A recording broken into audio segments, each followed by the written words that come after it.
Vibrant music teaching. Proven and practical Tips, strategies, and ideas for music teachers. This is the Vibrant Music Teaching Podcast. I'm Nicola Canton, and you're listening to episode 4, where we're going to take a close look at lesson plans and how they can be most useful for music teachers.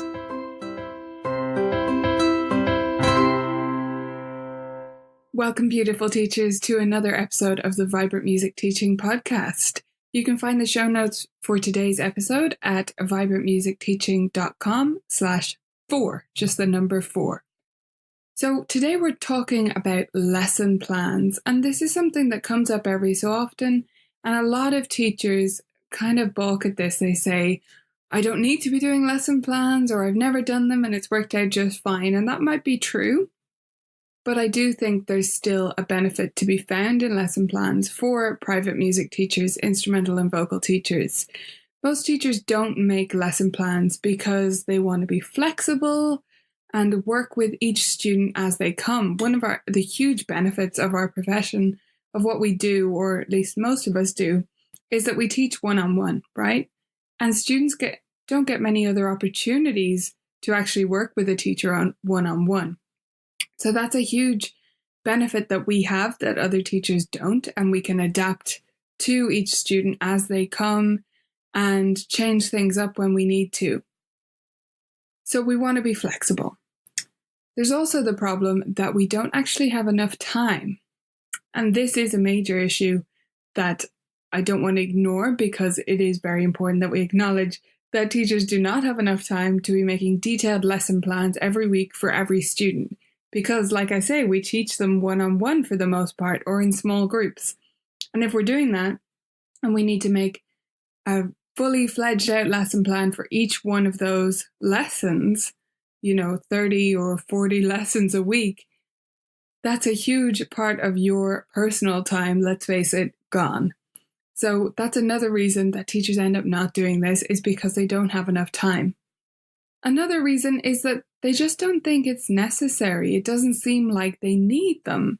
And I understand that. But as you start to include more and more things, creative activities, games, theory work, and all this stuff that probably, if you listen to this podcast, you're trying to do, that's where you really do need lesson plans. Because if you try to fit all these things in when you have been just turning the pages in a method book, then they're not just going to fit in magically. You have to plan it out. So I find lesson plans extremely useful if they're done right. And I know a lot of teachers as well who make great use of them and just get a huge benefit out of planning out their lessons each week and taking some time and some thought about it. It allows us to work on bigger goals. When you're just in the moment and you're flowing week to week, it can be difficult to plan that overall trajectory. It can be difficult to think ahead to where your student is going, where they're up to, where they've come from. Even if you have a very good memory or a little notebook you keep or something, it can still be very difficult to actually plan and have that ultimate big picture focus for your students. Also, if you lesson plan, it does allow you to be more creative. Now, I know this seems a little bit like a contradiction in terms, but you can trust me, as someone who comes from a creative industry, actually, in a previous life. Structure provides room for creativity. And it's when it feels creative when you go in the moment and whatever, but if you're actually in a real scenario where you're teaching back-to-back students all day, you are not going to be creative when it's not planned. It's much easier to be creative in advance of the lesson when you're thinking through things ahead of time, so that you don't have to, in the moment, come up with this great, crazy idea. And if you do come up with that in the moment, there's no problem scrapping the lesson plan, but it gives you that creative framework to move forward with. So it's so valuable for increasing the creativity in all aspects of your lesson, not just including improvisation, but in making everything you do that little bit more creative. It also teaches you to evaluate your expectations. Now, by this I mean that you're going to start lesson planning. If you've never done this before, congratulations, get started, it's going to be fun. But you're going to start, and you're going to wildly overestimate, most likely, what that student is going to be able to do in the time. You're going to put way too much on your first lesson plans. I've never seen a beginning teacher who said, I didn't have enough to do. That's very rare. Most people put too much on their lesson plans. And when you do that, it allows you to adjust your expectations in a much bigger way, because you get to that lesson, it was impossible to do all those things. And if that's impossible, probably your goals for that student in the first year might be impossible too, or what you're expecting of them week to week isn't really realistic. So having lesson plans on a weekly basis, and especially if there's something physical that you can hold afterwards and look back through, or a digital record where you can look back through previous lesson plans and see where you actually got to with them, it allows you to adjust your expectations for that student and also for your students in general, and really prioritize what you think is important each week. So how do we make lesson plans then? Because they're probably not going to look like a classroom teacher's lesson plans would, right? We don't want to plan out every minute, not saying all classroom teachers do that, but we don't want to have the same type of lesson plan that they might do for a primary school, secondary school classroom. What we want to do is have something that's maybe a little bit more flexible, or maybe a little bit more tailored to each individual student, but is quick to create because we have a bunch of individual or small group students. So the first idea is to try time-based lesson plans. Now, this would mean that you would map out, I like to do this for my group classes, and I map out on an Excel sheet, 1 p.m., 5 past 1, 10 past 1, quarter past 1, and go through like that. So there's 5-minute increments as the rows, and then the columns will be what we're going to do. So I write in a main focus, like what am I teaching here, or what's the point of this? It could be improvisation, it could be note names, it could be whatever it is. And then beside that, the details of the actual activity. I like to have this for group workshops because it's really quick to refer to. So I can look quickly at it and say, okay, we're actually ahead of schedule. So maybe this next activity, I can allow them to explore more or take some more time over it. Or I can add on the extra thing I wasn't sure I was going to have time for. Or I can see we're behind. What am I going to drop off? Or what am I going to leave out? Because it's not necessarily the best idea to leave out the last activity, depending on your priorities. So it allows me to adjust it within the lesson time much easier if I can see 1 p.m., 5 past 1, 10 past 1, where we are supposed to be with that. Where are we supposed to be up to at each stage of the group workshop? Now, I would not really want to do this with a weekly individual student, but I will do it with group situations. You could do it with individual students, and I'd suggest if you are going to do something like this, it might be for the first few weeks with a new student. It could require that extra bit of planning and that thought out process for the lesson. It could also be useful if you have an important event coming up that you really need to get all this stuff in, like an exam coming up or something like that. But for the most part, I don't really think minute by minute lesson planning is essential for private music teachers. And most of us aren't going to have the time week to week to spend creating that kind of lesson plan. The next idea for a lesson plan is just to do bullet points. Just make a simple list. It could be on paper, it could be in Google Docs, it could be in Evernote, wherever you like, but make a list of what you want to get done. Just a very simple, whatever pops into your head, and you can reorder it a little bit and think it through. This is a great one actually for reevaluating, because especially if you do it like this, you're going to find yourself including a bunch of stuff that you don't get time to do, right? So if you do this, I would suggest that in your notebook or your Evernote or whatever, you leave a space or you have a separate color for writing in after the lesson what didn't happen or what did, or what went well and what didn't. So say something you completely didn't have time for it, you just put an X through it in red or something like that. So you're keeping track of actually how this is going and how realistic you're being about what's going to get done.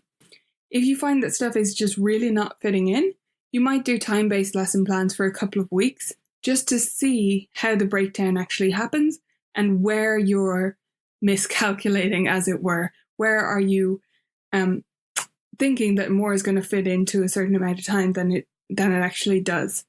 Don't let time just run away from you. We only have 30, 45, maybe 60 minutes with each student, and time is extremely precious. So make sure you know where those minutes are going if you are doing a looser system. Another idea is to do a sort of trajectory-based lesson plan or a roadmap. So this could be over the course of a year, and you map out in particular areas where you want a student to be, or overall. I would suggest particular areas because it's going to be a little bit easier to think through for you. So for example, say one of your priorities for this student this year is to learn all of their chords really, really well. Well, there's different stopping points along that journey. So where are you going to check in with these things? Where should they be at each lesson? And just make a list for yourself. Well, lesson 1, I'll introduce them to the semitones or the half steps in the major chords. And then at week 5, we're going to test them out using chord drills with iReal Pro. Could be anything. But focusing on specific areas, I think works better than trying to do this for an entire year for your student, because there's so many different aspects going on there, and it's going to be hard to focus in. But you could make roadmaps for each different area and then combine them or look at them all together and see how it's going to fit together. And as you go through the year, then you can see where you're up to. And again, this comes back to noticing and adjusting your expectations, because you're going to go for way too much, especially if you're a newbie teacher, right? You're probably going to expect them to get way further than they do, because stuff comes up. This week wasn't a good practice week. That week they had a tennis tournament. Then there's a recital and that gets in the way. All of this stuff isn't going to happen week to week exactly as you expect it. But with experience and with time, you'll get better, and you'll get better a lot quicker if you actually take note of what's going on and make a plan that then gets broken. It actually makes you improve faster. Another method of lesson planning is assigning in advance. And this is my favorite way to plan for my individual and even buddy students, partner students as well. So you can get full details on this at colourfulkeys.ie/assign. But for now, I'll give you a rundown of roughly how it works. And I might do a later episode with more details on this. But basically, this is assigning in advance, right? So I make assignment sheets in advance of the lesson, before the lessons.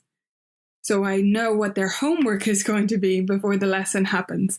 And this sounds a bit backwards to some people, but it actually works really, really well because it serves as a lesson plan and an assignment sheet. So I've got extra time during the lesson where I would have been a bit distracted and writing stuff to actually focus in on what I want to get done during the lesson. And it acts as a lesson plan at the same time, because I can quickly see, okay, I wanted to assign them working with the music log app, but I haven't introduced them to that yet. So that definitely needs to happen before the lesson is up. So it really makes me prioritize about what needs to get done during the lesson. And of course, if there's stuff we don't get to, I just cross it off. I just exit on the page. Don't worry about this. We'll get to it next week. So that's my favorite way for individual lessons. Then I like the time-based plans for the group classes. I'd love to hear, though, what you think. So head to the show notes for this episode at vibrantmusicteaching.com/4 and leave a comment there. Let me know what you think of this, what type of lesson plans you do, whether you've tried something and it doesn't work and you've gone back to winging it. No judgment here. We'd love to hear how you get on with lesson planning and how it works for you. As you move forward and incorporate maybe one of these 4 ideas or some of the concepts here, or you find a completely new idea and a new way of doing things, experiment. Keep yourself open to experimentation. I landed on assigning in advance as my system last year, and I will continue it into next year because it worked really well. But I've experimented with tons of different ways of doing things, and they've all taught me something. None of them have been wrong or a waste of time.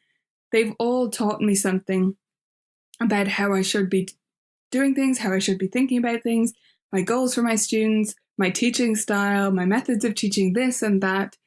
Everything helps you grow as a teacher. So just keep experimenting with different ideas until you land on something that maybe works for you.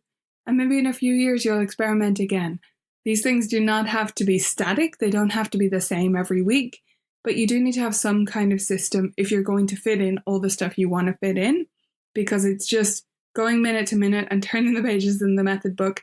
It just leads to so much few seconds here and there just getting lost, right? And we don't have those few seconds to spare. They add up to quite a lot of minutes during the lesson time that suddenly it's over and we don't know what happened and we haven't got to this or that. So try out something, make it your resolution to try out something new this year, especially if you've been frustrated by this in the past, and see how it goes for you and report back to us. We'd love to hear as well in the Vibrant Music Studio Teachers group on Facebook. So if you're not a member there yet, go to vibrantmusicteaching.com/community and you can join us there and bounce some ideas for lesson plans off us. As you go forward with lesson planning, you need to combine this with some longer term planning, and we'll talk about that more in a later episode.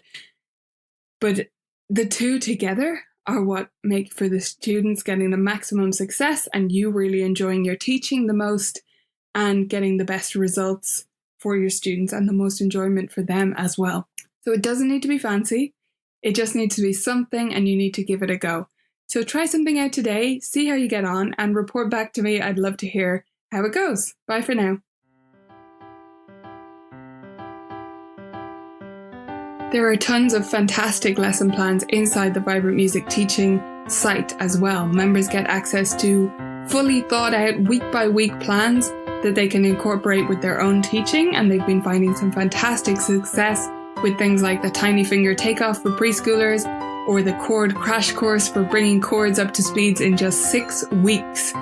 Find out more and become a member today at vmt.ninja.